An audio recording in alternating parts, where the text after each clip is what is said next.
नमस्कार, मैं शिखा, आप देख रहे हैं सी न्यूज़ भारत। खबर उधम सिंह नगर से है, जहां पंत नगर स्थित डॉल्फिन कंपनी के मजदूरों का अनशन लगातार जारी है। वहीं आज डॉल्फिन कंपनी के मजदूरों के आंदोलन को समर्थन देने राज्य आंदोलनकारी और पूर्व दर्जा प्राप्त मंत्री व वरिष्ठ कांग्रेस नेता हरीश पन्नेरू इन मजदूरों के बीच पहुंचे और उन्होंने गरीब मजदूरों पर हो रहे अत्याचार को लेकर कंपनी प्रबंधन और सरकार और प्रशासन को जमकर घेरा। उन्होंने कहा कि गरीबों पर जुल्म करने वाले सत्ताधारी और प्रशासनिक मशीनरी सहित डॉल्फिन कंपनी का प्रबंधक प्रिंस धवन खुश नहीं रह पाएगा और इन मजदूरों की हाय इन पर पहाड़ बनकर टूट पड़ेगी। इस दौरान उन्होंने सी न्यूज़ भारत के संवाददाता एम सलीम खान से खास बातचीत करते हुए क्या कुछ कहा, देखिए इस रिपोर्ट में।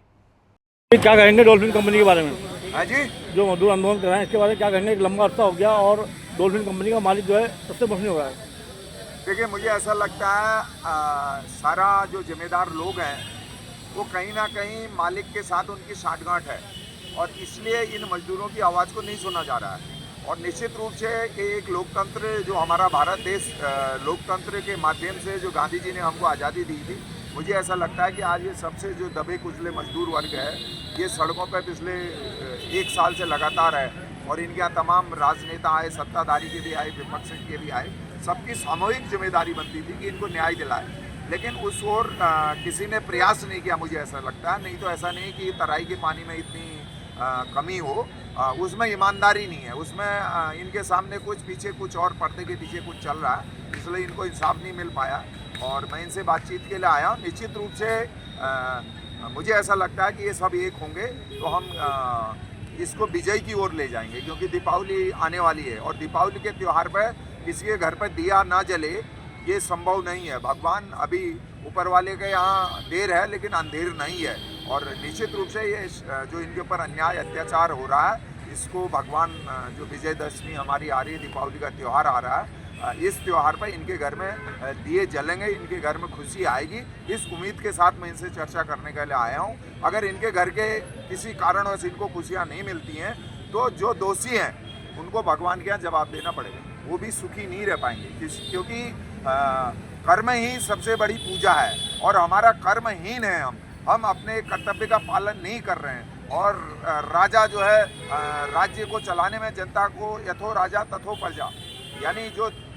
जनता का मत है वही राजा का मत होना चाहिए, लेकिन यहाँ राजा का मत अलग है, जनता का मत अलग है, तो जनता को न्याय नहीं मिल रहा है तो राजा भी चैन से नहीं रहे, चाहे वो जिम्मेदार अधिकारी हो, चाहे वो शासन सत्ता में बैठे हो लोग हैं, चाहे वो अन्य विपक्षी दलों के लोग हैं, सबको सामूहिक जिम्मेदारी है कि इन मजदूरों को इस दीपावली के त्यौहार से पहले पहले इनका धरना खत्म हो, इनकी मांगें पूरी हों। अगर नहीं होता है तो मुझे ऐसा लगता है कि अगर इनकी दीपावली नहीं मनेगी तो फिर दीपावली उनकी भी शांति से नहीं मनेगी, ऐसा मुझे इन लोगों से बातचीत करने से लग रहा है। लेकिन हम अहिंसक हैं, जरूर हैं, हम गांधी जी के अहिंसा के रास्ते पर चलते हैं, लेकिन ये कलयुग चल रहा है। अगर इस कलयुग में अगर गांधी जी के बताए हुए मार्ग पर अगर हमको सफलता नहीं मिलेगी तो नेताजी सुभाष चंद्र बोस भी बनना पड़ेगा और कुछ भी बनना पड़ सकता है, लेकिन हम अपने हक के लिए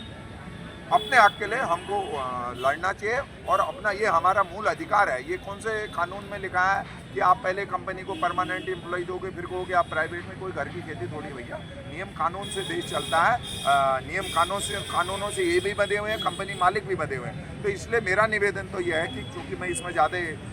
आंदोलन को ही अपने तरीके से चलाते हैं, मैं इनके साथ हूँ, इनका जो निर्णय होगा उस निर्णय में अंतिम समय तक इनकी लड़ाई को हम लड़ेंगे। और मैं चाहता हूँ कि इस उधम सिंह नगर की धरती से राजशाही, शासन, प्रशासन, जिलाधिकारी, श्रम आयुक्त, जो भी अधिकारी हैं या कंपनी प्रबंधक, वो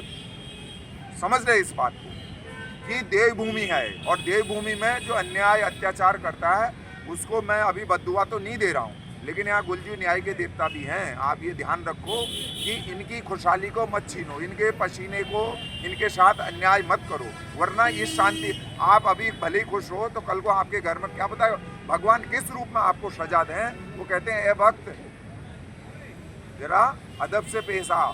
वक्त नहीं लगता वक्त बदलने में, तो समय कब बदल जाए कौन नहीं जानता। इसलिए मेरा निवेदन है कि इनकी बात को सुने, इनकी मांग को पूरा करें, तो हम हरिद्वार गंगा नहाए हुआ मैं मानूंगा, मैं उनको धन्यवाद दूंगा। अगर नहीं करेंगे तो गोलजू भी हैं तो जाकर भी लगाई जाएगी, डंगरिया भी बुलाया जाएगा, युद्ध भी लड़ा जाएगा और तमाम क्रांति से हमने जब आज़ादी पाई है, जब गांधी जी इस देश को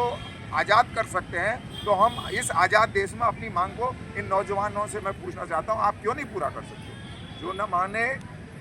घुड़की से खींच लो कुर्सी से। तो इस नारे के साथ हम आगे बढ़ेंगे और इनकी मांग को पूरा कराएंगे। उधम सिंह नगर से सी न्यूज़ संवाददाता एम सलीम खान की रिपोर्ट। फिलहाल इस खबर में बस इतना ही। देश दुनिया की तमाम बड़ी खबरों के लिए आप देखते रहें सी न्यूज़ भारत।